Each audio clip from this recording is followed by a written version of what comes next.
정계선, 조한창 후보에 대해서는 오늘 즉시 임명하되 나머지 한 분은 여야의 합의가 확인되는 대로 임명하겠습니다.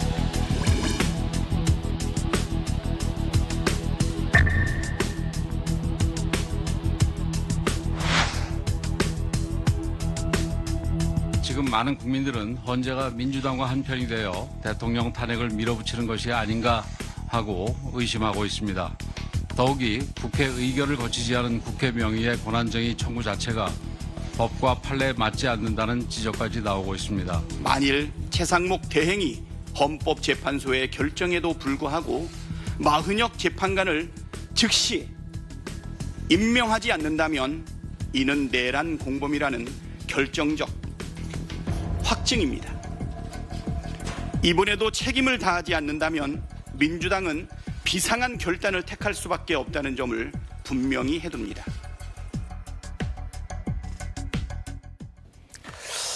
네, 자 정치여담야담 김근식 전 국민의힘 비전전략실장, 김진욱 전 더불어민주당 대변인, SBS 최선호 논설위원과 함께하겠습니다. 세 분 어서 오십시오.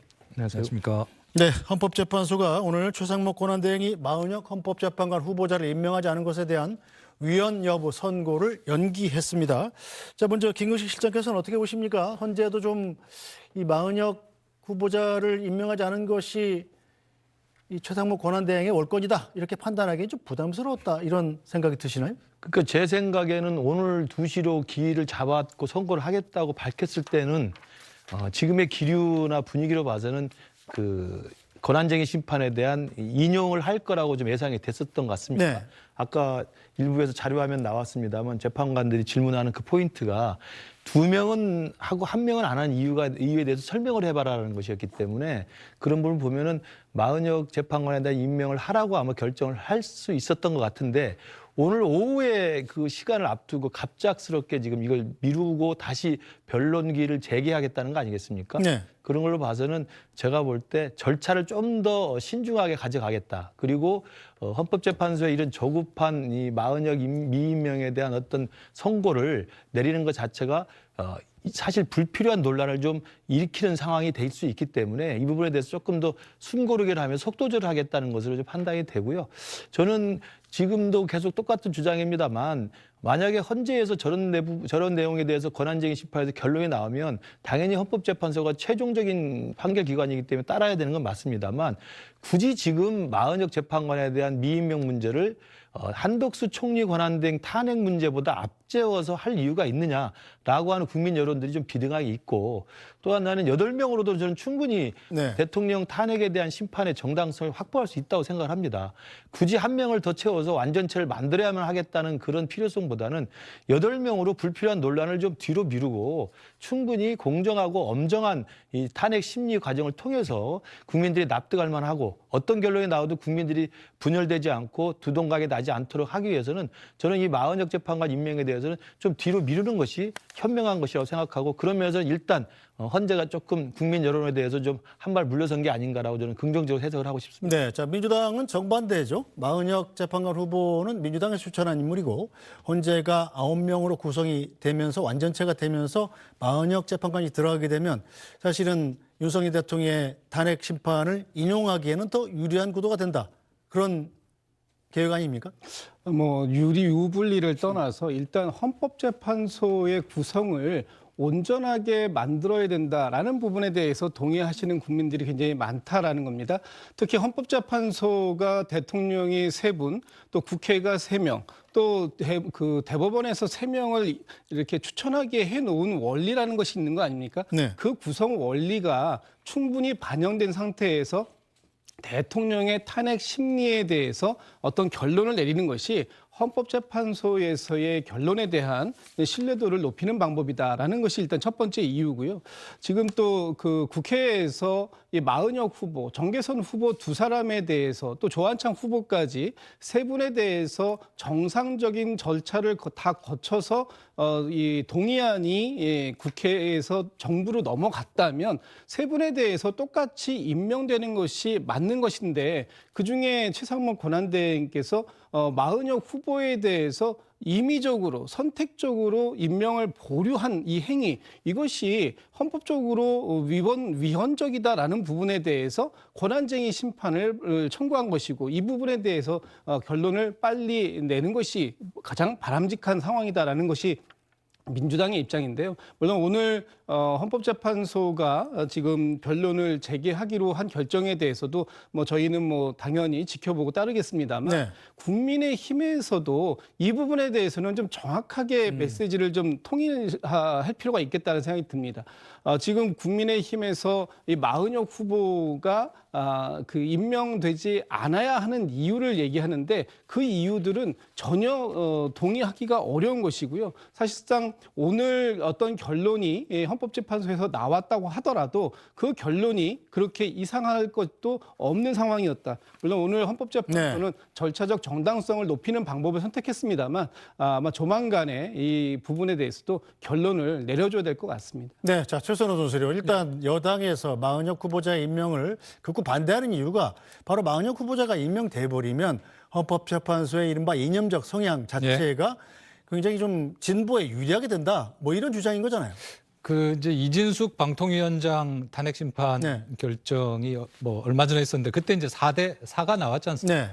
이제 그런 상황 속에서 마은혁 재판관이 임명이 되면 이게 이제 윤석열 대통령 탄핵 심판의 그 구도 자체를 완전히 한쪽으로 기울게 만드는 거 아니냐 이런 형태의 반론, 반박 이런 비판이 나오면서 이제 국민의힘이나 여권에서 이른바 헌법재판소 흔들기 이런 것들이 계속 나온다 이런 해석이 나오는데 지금 헌법재판관의 이념 성향 자체를 저희가 화면에 띄워드리고 있습니다만 지금 중도 보수가 5명이면 괜찮은 거 아닙니까? 그 이 87년 헌법을 만들면서 개헌을 하면서 헌법재판소를 만든 취지 자체가 대한민국이 진보, 중도, 보수가 있으니까 이걸 각각 섞어서 만들자.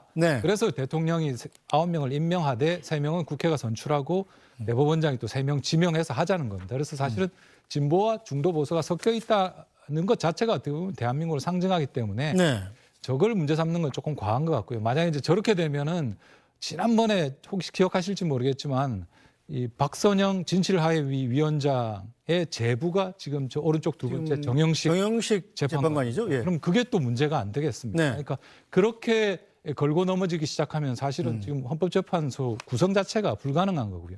그리고 한 가지 말씀드리고 싶은 거는 지난 박근혜 전 대통령이 탄핵 때 그때도 마찬가지였습니다.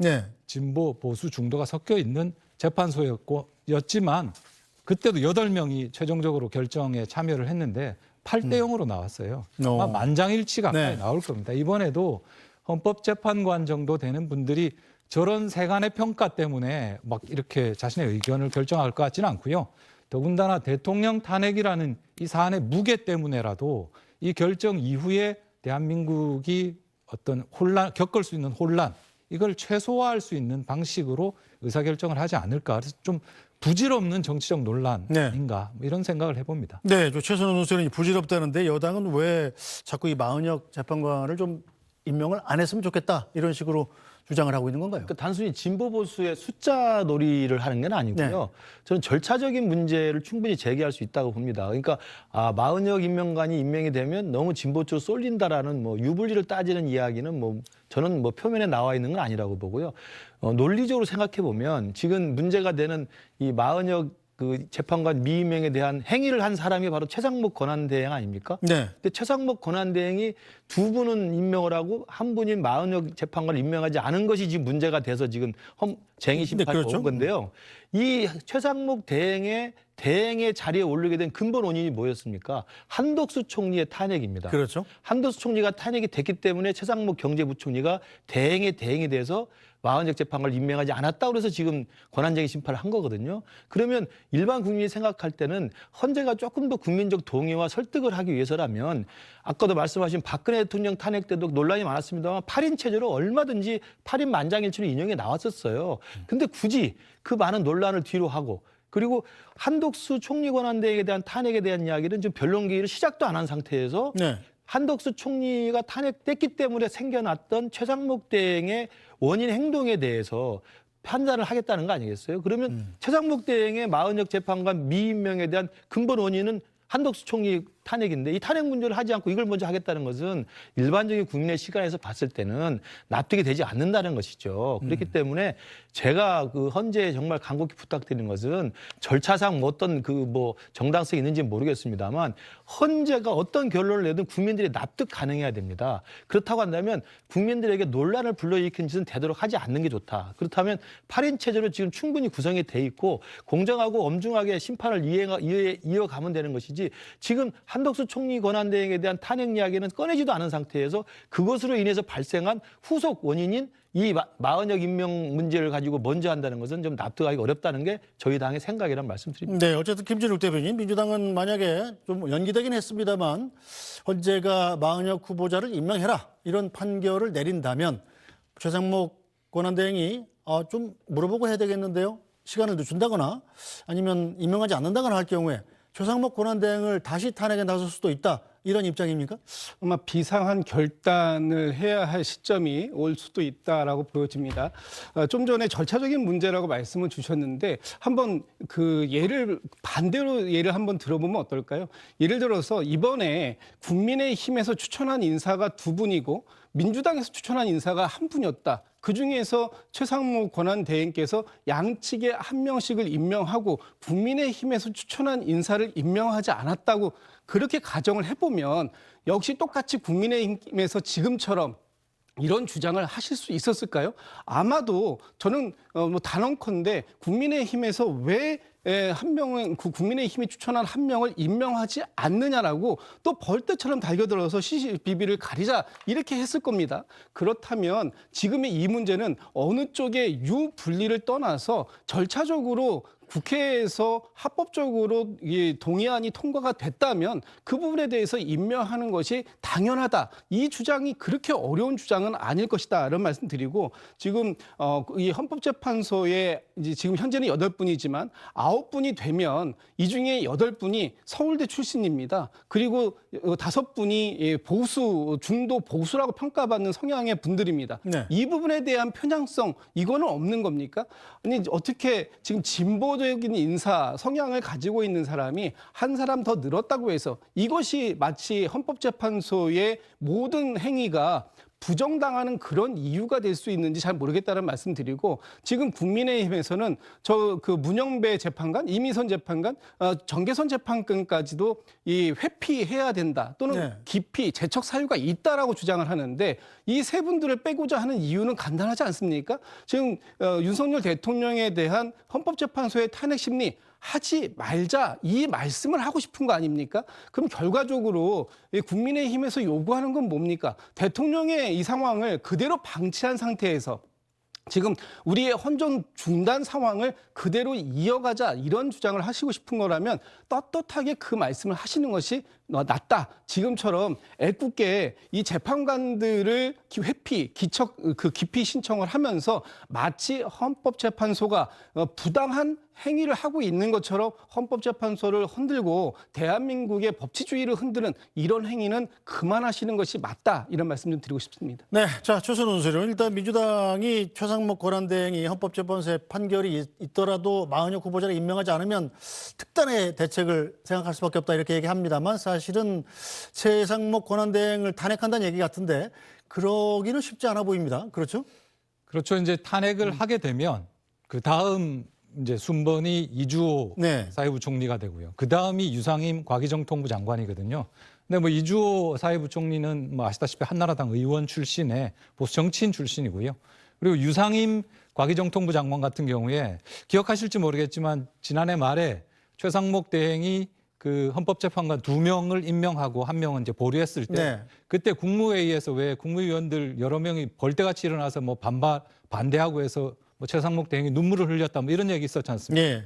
그때 강하게 반발했던 국무위원 중에 한 명이 바로 유상임 그 과기정통부 장관. 유상범 의원의 형이죠. 그렇습니다. 예. 그렇기 국민의힘 때문에 의원. 사실은 예.